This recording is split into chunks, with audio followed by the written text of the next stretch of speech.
આપ જોઈ રહ્યા છો ચરોતર પ્રાઇમ ન્યૂઝ. હવે જોઈએ અગત્યના સમાચાર. ઓપરેશન સિંદૂરની થીમ આધારિત બનાવેલ ગણેશ પંડાલ આશીના મહારાજા ચરોતર પંથકમાં બન્યા આકર્ષણનું કેન્દ્ર. ચરોતર પંથકમાં ગણેશોત્સવ નિમિત્તે વિવિધ વિષયો પર આધારિત ગણેશ પંડાલોનું આયોજન કરવામાં આવ્યું છે, જેમાં પેટલાદ તાલુકાના આશી ગામમાં યુવાનો દ્વારા આશીના મહારાજા શીર્ષક હેઠળ ઓપરેશન સિંદૂરની થીમ પર તૈયાર કરાયેલો પંડાલ દર્શનાર્થીઓ માટે આકર્ષણનું કેન્દ્ર બન્યો છે.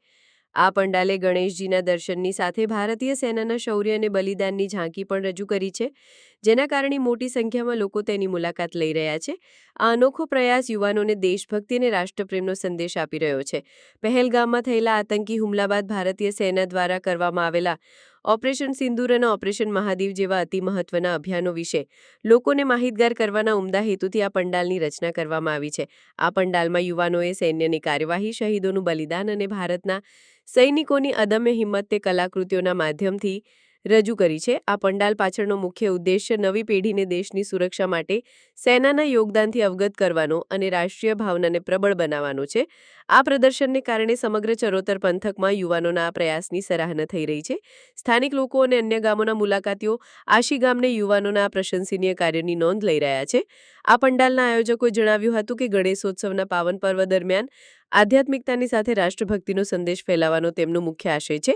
આ પ્રકારના વિષય આધારિત પંડાલો ભવિષ્યમાં પણ યોજવામાં આવશે, જેથી સમાજમાં હકારાત્મક સંદેશ પહોંચાડી શકાય. જય ગણેશ. હું આશી ગામનો યશ પટેલ.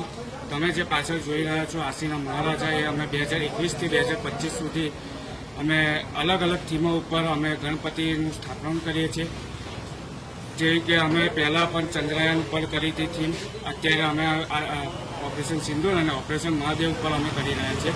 ઓપરેશન સિંદૂર અમે એટલે વિચાર્યું કે આજની યુથને, આજની જનરેશન, આજના બાળકોને કે ઓપરેશન સિંદૂર અને મહાદેવ કેમ કરવામાં આવ્યું હતું, શા માટે કરવામાં આવ્યું હતું, એની જ અમને જાણકારી મળે.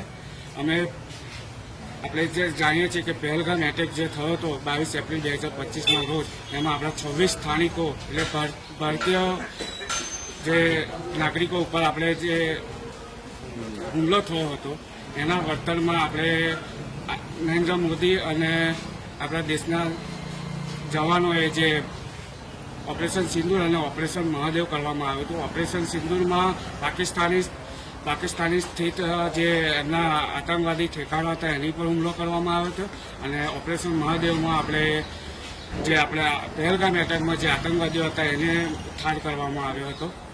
તમે જોવો છો કે ઓપરેશન સિંદૂર અને ઓપરેશન મહાદેવ પર અમે આ જે થીમ કરી રહ્યા છે એના અનુસંધાનમાં અમે રોજ સાંજે આરતીમાં અમે રાષ્ટ્રગીતનું પ્રવર્તન કરીએ છીએ, અને અલગ અલગ થીમો ઉપર અમે રોજ કંઈક ને કંઈક પ્રવૃત્તિઓ કરતા રહીએ છીએ. તમે જે પાછળ મૂર્તિ જોઈ રહ્યા છો, 2021થી 2025 સુધી અમે માટીની ટોટલી ઇકો ફ્રેન્ડલી અમે ગણપતિ મૂર્તિ બનાવડાવીએ છીએ, અને સરકારના આદેશ મુજબ અને ગાઈડલાઇન મુજબ જ અમે આ મૂર્તિનું સ્થાપન કરીએ છીએ. આજના યુવાનોને એટલું કહેવામાં પ્રેરિત થાય એટલે જ અમે આ ઓપરેશન સિંદૂર અને ઓપરેશન મહાદેવ ઉપર આ થીમ રાખી છે કે આજના યુવાનો જે છે એમને દેશભક્તિમાં જાગૃત થાય અને આપણે યુથ જે છે એને પ્રેરિત થાય.